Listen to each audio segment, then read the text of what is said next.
Hello and welcome to trading nation India. चलिए चलते हैं इंडेक्स के 5 मिनट के टाइम फ्रेम पे और देखते हैं कि कल के लिए निफ्टी एंड बैंक निफ्टी में क्या क्या पॉसिबिलिटीज़ हो सकते हैं।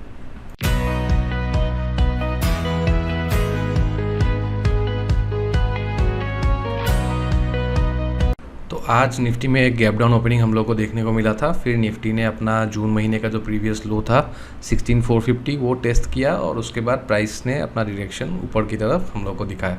तो आज का सिनेरियो देख के हम लोग ये एक चीज़ कह सकते हैं कि मार्केट फ़िलहाल नीचे जाने के लिए रेडी नहीं है।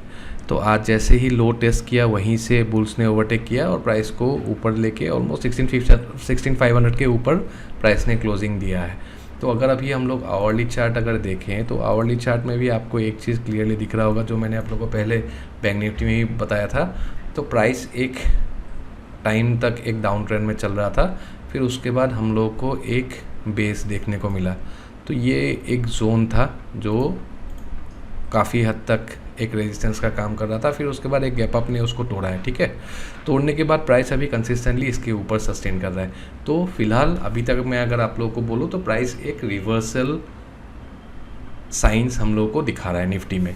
ठीक है, तो ये रिवर्सल साइन का कंफर्मेशन मैं अगर आप लोगों को बोलूँ तो जब ये वाला उसका जो हाई निकलेगा तभी हम लोग बोल सकते हैं कि प्राइस ने एक बेस बना के उसको तोड़ के फिर उसके बाद एक अप ट्रेंड, नया अप ट्रेंड हम लोगों का शुरू हुआ है। तो फिलहाल अगर आवरली चार्ट में अगर देखूं तो ये लेवल तो 16800 बहुत ही ऊपर है। तो मैं आप लोगों को बोलता हूं प्राइस अगर 16600 के ऊपर अगर सस्टेन रहता है तो फर्स्ट हम लोग के लिए ये 200 पॉइंट का एक रूम रहेगा जो हम लोग अपॉर्चुनिटी ग्रैब कर सकते हैं। ठीक है, और अगर 16800 अगर टूटता है तो हम लोग को 17000 लेवल भी देखने को मिल सकता है। और जब तक निफ्टी अपना ये जोन यानी 16400 नहीं तोड़ता है तब तक हम लोग यहाँ पे ओवर बेरिश नहीं हो सकते हैं। ठीक है, क्योंकि ये रेजिस्टेंस जब भी कोई एक मैसिव रेजिस्टेंस टूटता है उसके बाद वो एक सपोर्ट का काम करता है जो अभी हम लोग को देखने को मिल रहा है। तो 16400 एक अभी फ़िलहाल निफ्टी के लिए एक सपोर्ट है।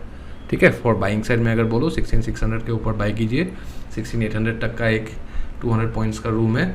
और सेल अगर करना है 16400 के नीचे तो आप लोगों का 16200 एंड 16000 भी हम लोग को देखने को मिल सकता है।